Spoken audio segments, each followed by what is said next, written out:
नमस्कार विद्यार्थियों, अनिवार्य हिंदी की कक्षा में आप सभी का पुनः हार्दिक स्वागत है।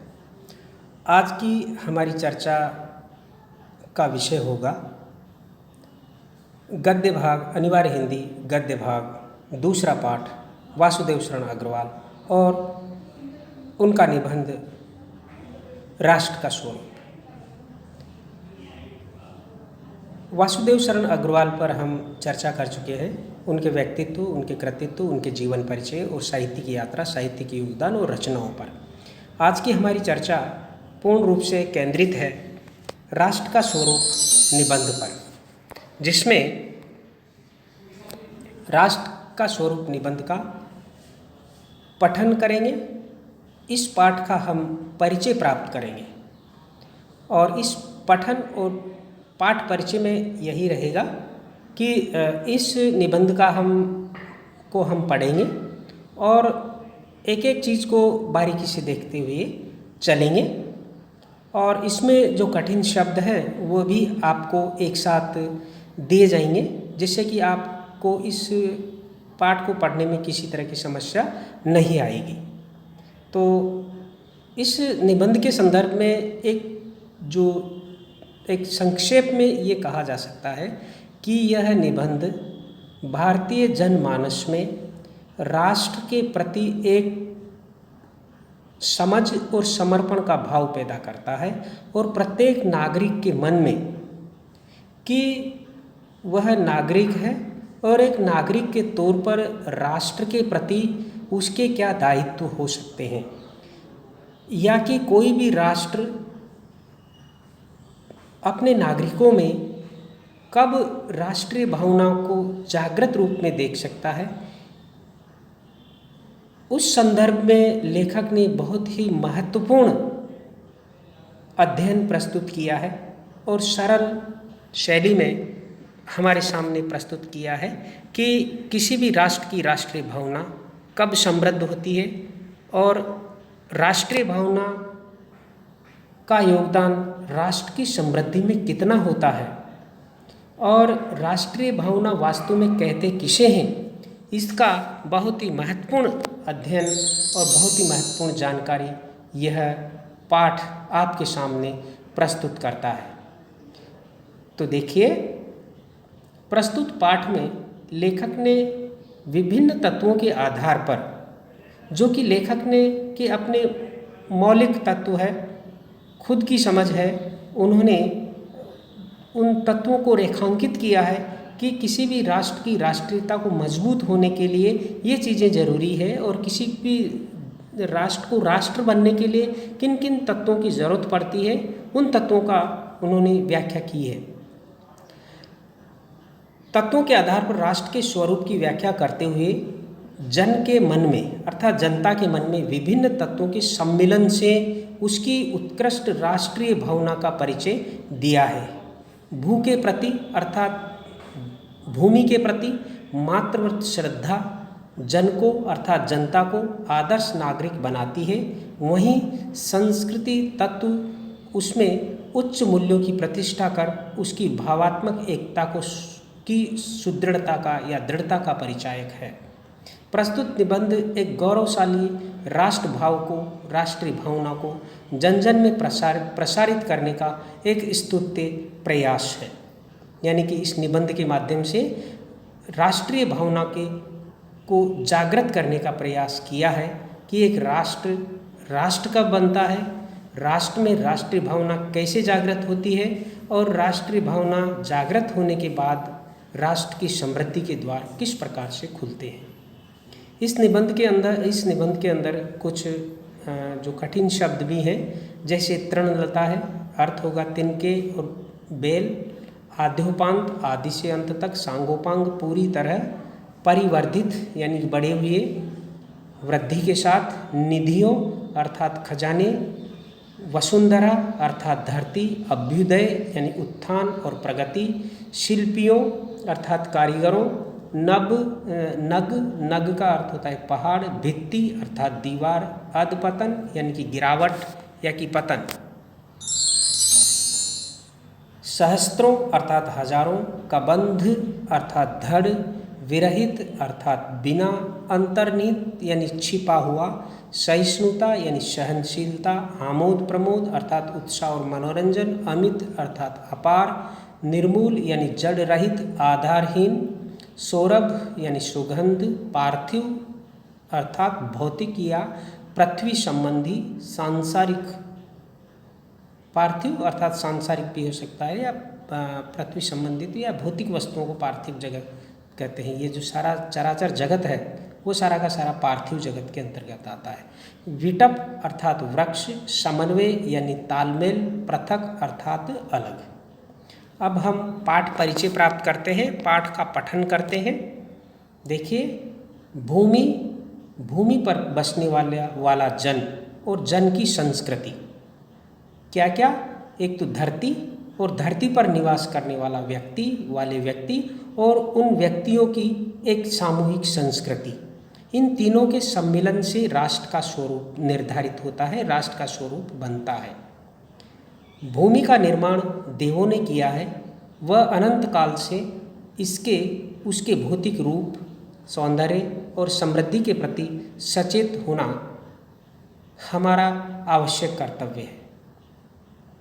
लेखक कहना चाहता है कि जिस धरती पर हम रह रहे हैं उसके भौतिक स्वरूप, सौंदर्य के प्रति जागृत रहना, जानकार होना, उसका ज्ञान प्राप्त करना प्रत्येक नागरिक का कर्तव्य है। भूमि के पार्थिव स्वरूप के प्रति हम जितने अधिक जागृत होंगे उतनी ही हमारी राष्ट्रीयता बलवती होगी।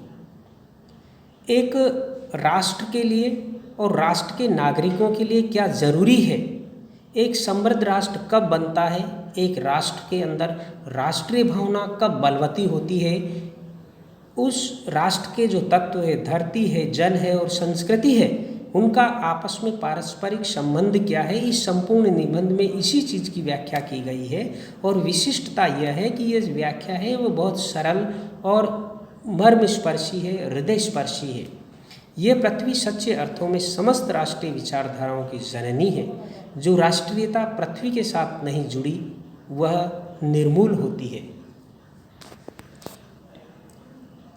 राष्ट्रीयता की जड़ें पृथ्वी में जितनी गहरी होगी उतना ही राष्ट्रीय भावों का अंकुर पल्लवित होगा। अर्थात जिस धरती पर, जिस भूमि पर जो लोग रहते हैं उन लोगों का उस धरती के कण कण के प्रति लगाव होना चाहिए, प्रेम होना चाहिए, त्याग और समर्पण का भाव होना चाहिए। जब नागरिकों में इस प्रकार का भाव होगा तो उस देश की उस देश में राष्ट्रीयता के भावों का उतना ही अंकुरण होगा। इसलिए पृथ्वी के भौतिक स्वरूप की आद्योपांत जानकारी प्राप्त करना, उसकी सुंदरता, उपयोगिता और महिमा को पहचानना प्रत्येक नागरिक का आवश्यक धर्म है। इस कर्तव्य की पूर्ति सैकड़ों हजारों प्रकार से होना चाहिए। लेखक का कहना है कि ये जो प्रत्येक नागरिक का जो कर्तव्य है, धरती को जानना, उसकी सुंदरता, उसकी उपयोगिता को पहचानना, उसकी महिमा को पहचानना कई प्रकार से होना चाहिए। जितने नागरिक हैं उतने ही उपाय हो सकते हैं। पृथ्वी से जिस वस्तु का संबंध है, चाहे वो छोटी हो या बड़ी हो, उसके कुशल प्रश्न पूछने के लिए हमें कमर कसनी चाहिए। पृथ्वी का सांगोपांग अध्ययन जागरणशील राष्ट्र के लिए बहुत ही आनंदप्रद कर्तव्य माना जाता है। गांवों और नगरों के सैकड़ों केंद्रों से इस प्रकार के अध्ययन का सूत्रपात होना चाहिए, इस प्रकार के कार्य का सूत्रपात होना चाहिए। उदाहरण के लिए पृथ्वी की उपजाऊ शक्ति को बढ़ाने वाले मेघ जो प्रतिवर्ष समय पर आकर अपने अमृत जल से इसे सींचते हैं, हमारे अध्ययन की परिधि के अंतर्गत आने चाहिए। लेखक कहते हैं कि जो मेघ प्रकृति प्रदत्त उपहार है, उपादान है और उनसे हमारी धरती हरी भरी और पल्लवित होती है और अन्न के भंडार भरती है, वो भी हमारे अध्ययन का विषय होना चाहिए कि बादल कैसे उमड़ते हैं, घुमड़ते हैं। इसका वैज्ञानिक अध्ययन प्रत्येक देश को या देश के नागरिकों को करना चाहिए।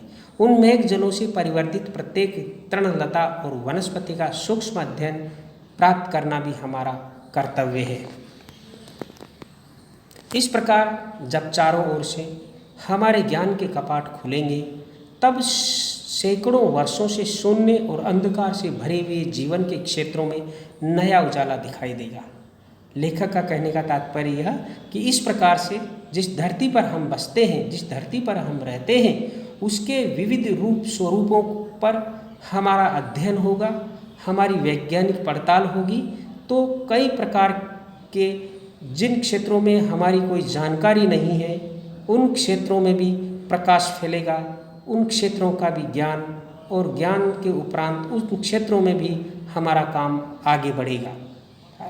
लेखक आगे कहते हैं कि धरती माता की कोख में जो अमूल्य निधियाँ भरी है, जिनके कारण वह वसुंधरा कहलाती है, उससे कौन परिचित न होना चाहेगा। अर्थात प्रत्येक व्यक्ति उससे परिचित होना चाहेगा। लाखों करोड़ों वर्षों से अनेक प्रकार की धातुओं को पृथ्वी के गर्भ में पोषण मिला है। दिन रात बहने वाली नदियों ने पहाड़ों को पीस कर अगणित प्रकार की मिट्टियों से पृथ्वी की देह को सजाया है। वो भी हमारे अध्ययन का विषय होना चाहिए, हमारे भावी अभ्युदय के लिए, यानी कि हमारे उज्जवल भविष्य के लिए इन सब की जांच पड़ताल अत्यंत आवश्यक है।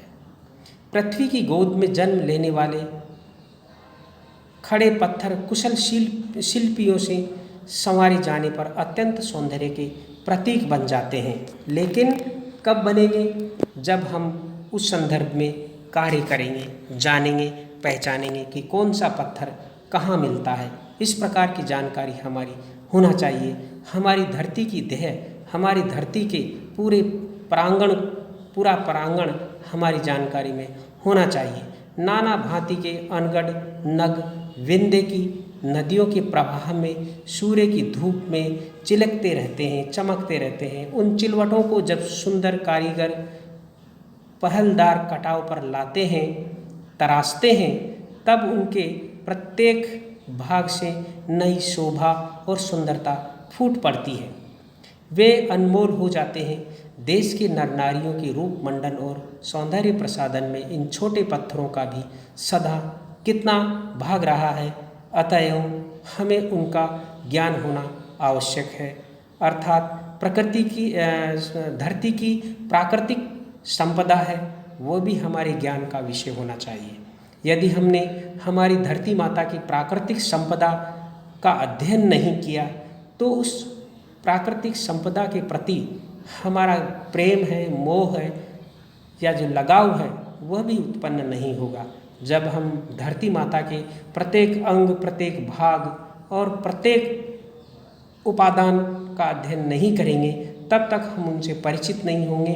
जब तक परिचित नहीं होंगे, हम उसके महत्व को नहीं समझेंगे और नहीं उसके प्रति हमारा लगाव भी होगा। अतः राष्ट्रीयता को बलवती करने के लिए, राष्ट्रीय भावनाओं को अंकुरण करने के लिए धरती माता के प्रत्येक रूप स्वरूप का ज्ञान प्राप्त करना हमारे लिए जरूरी है। पृथ्वी और आकाश के अंतराल में जो कुछ सामग्री भरी है, पृथ्वी के चारों ओर फैले हुए गंभीर सागर में जो जलचर और रत्नों की राशियां हैं, उन सब के प्रति चेतना और स्वागत के नए भाव राष्ट्र में फैलना चाहिए। राष्ट्र के प्रत्येक नागरिक को उसकी महत्ता का पता होना चाहिए। राष्ट्र के नवयुवकों के हृदय में उन सब के प्रति जिज्ञासा की नई किरणें जब तक नहीं फूटती, तब तक हम सोए हुए के समान हैं।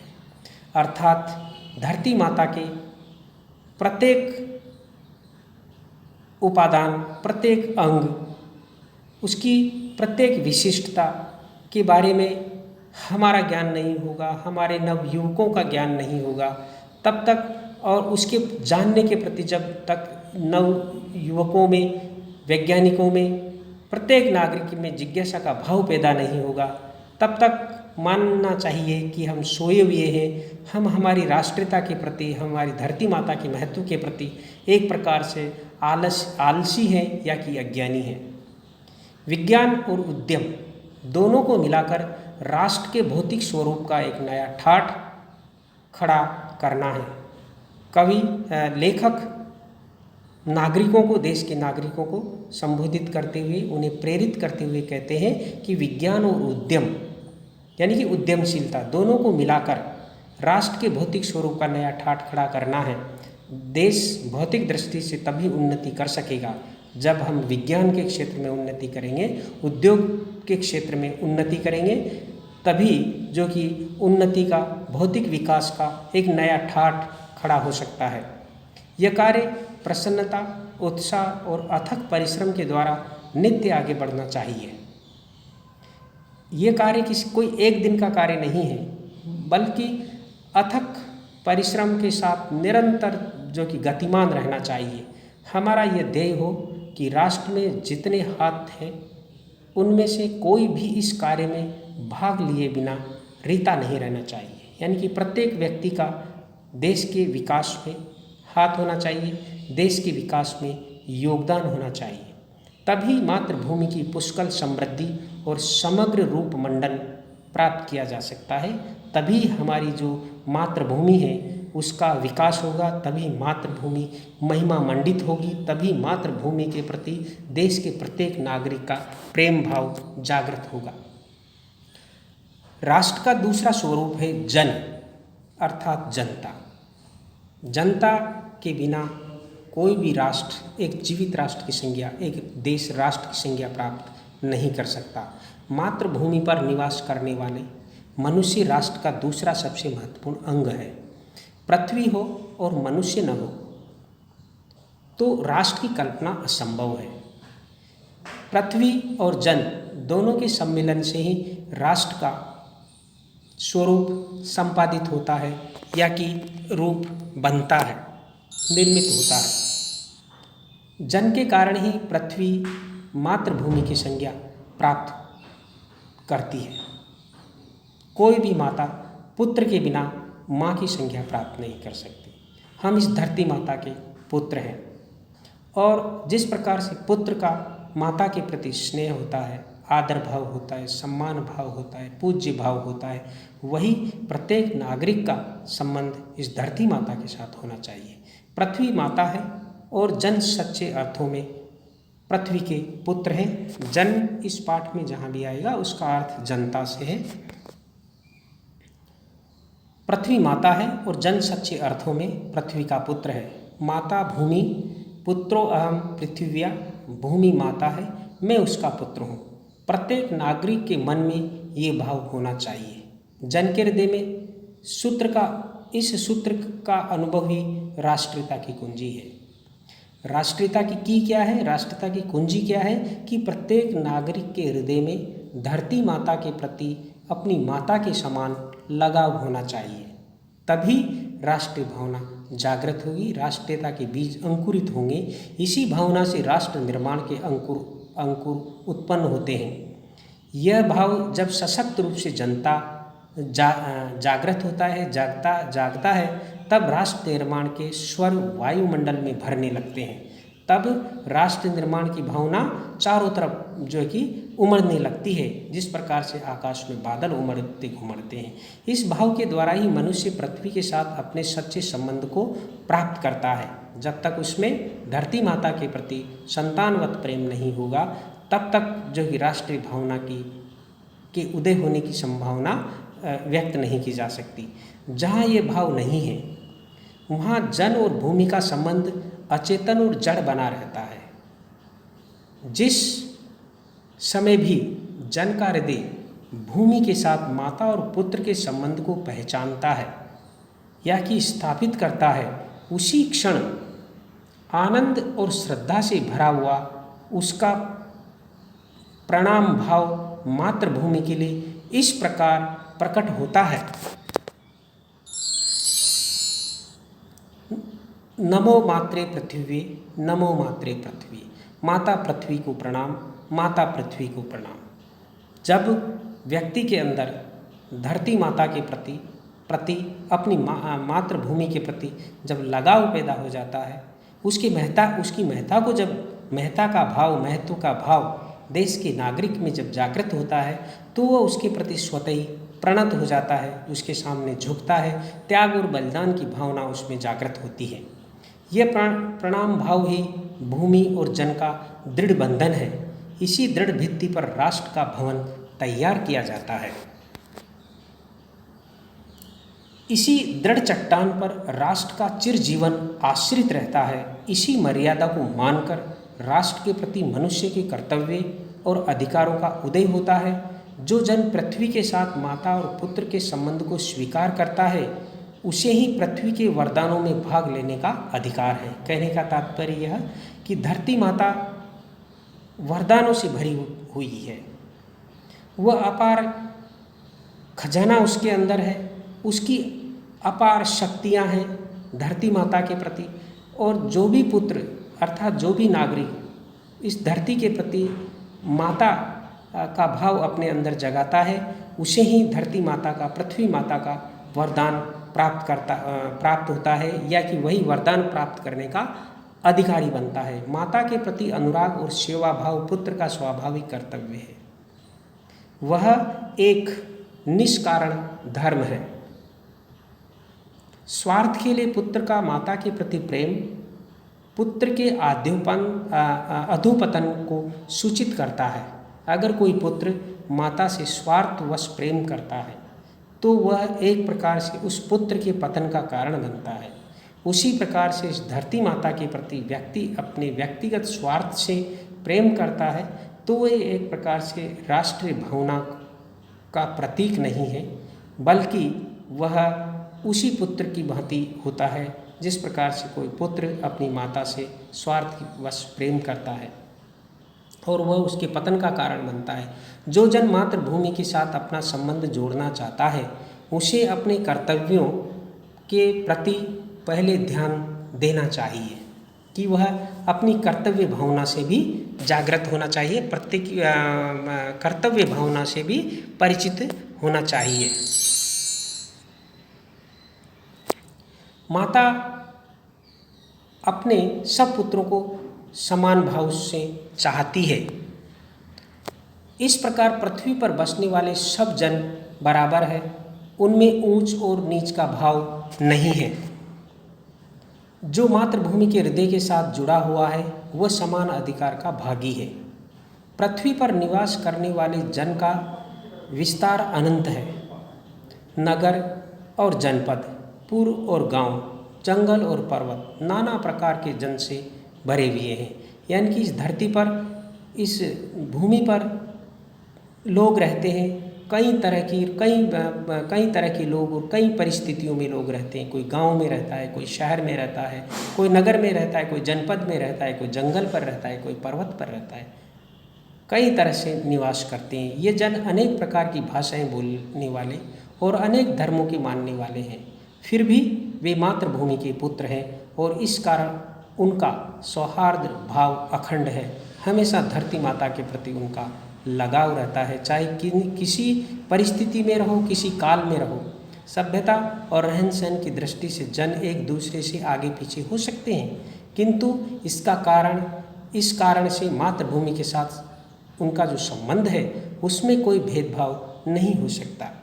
कि व्यक्ति अलग अलग परिस्थितियों में रहता है, कोई सुख में रहता है, कोई दुख में रहता है, लेकिन इससे धरती माता के प्रति जो उनका संबंध है उस पर कोई फर्क नहीं पड़ता, उसमें भेद नहीं होता।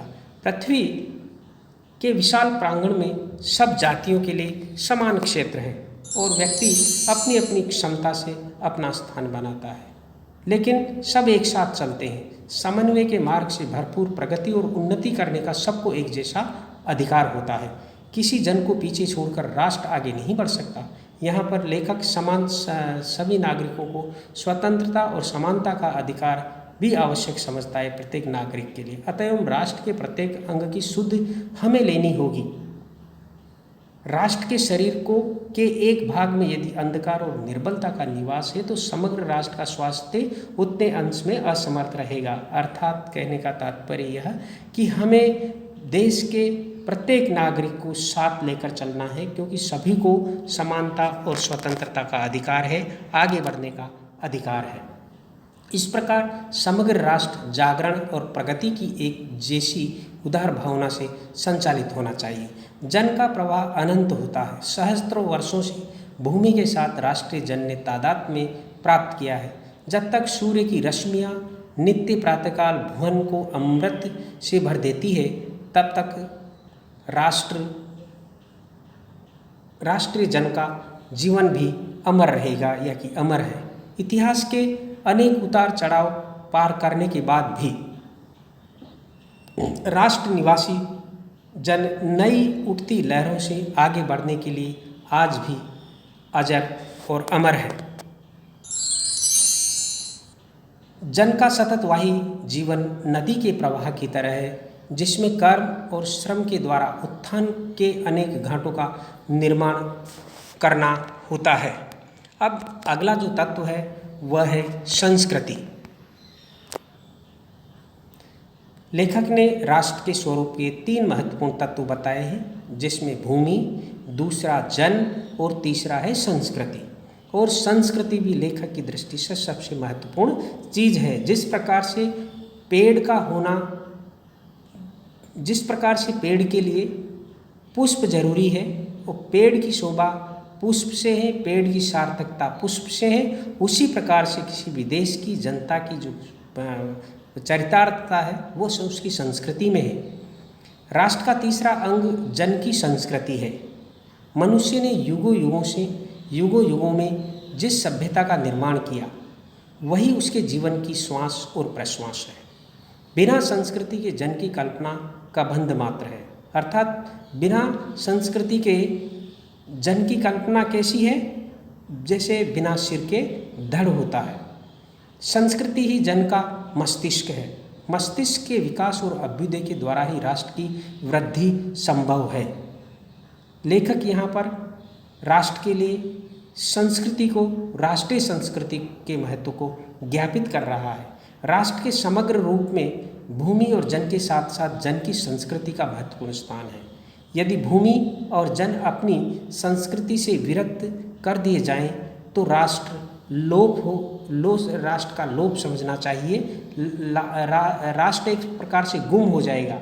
जीवन के विटप का पुष्प संस्कृति है। एक महत्वपूर्ण वाक्य है, याद रखिए। इस प्रकार के प्रश्न पूछ लिए जाते हैं। संस्कृति के सौंदर्य और सौरभ से ही राष्ट्रीय जन के जीवन का सौंदर्य और यश अंतर्निहित है, उसी में समाया हुआ है।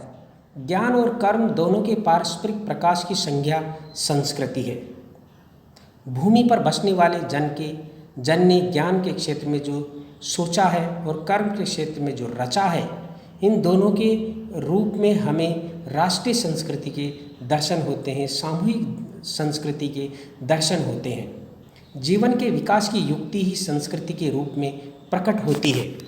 लेखक यहाँ पर एक राष्ट्रीय संस्कृति क्या होती है, सामूहिक संस्कृति क्या होती है, उसको भी स्पष्ट करता चल रहा है।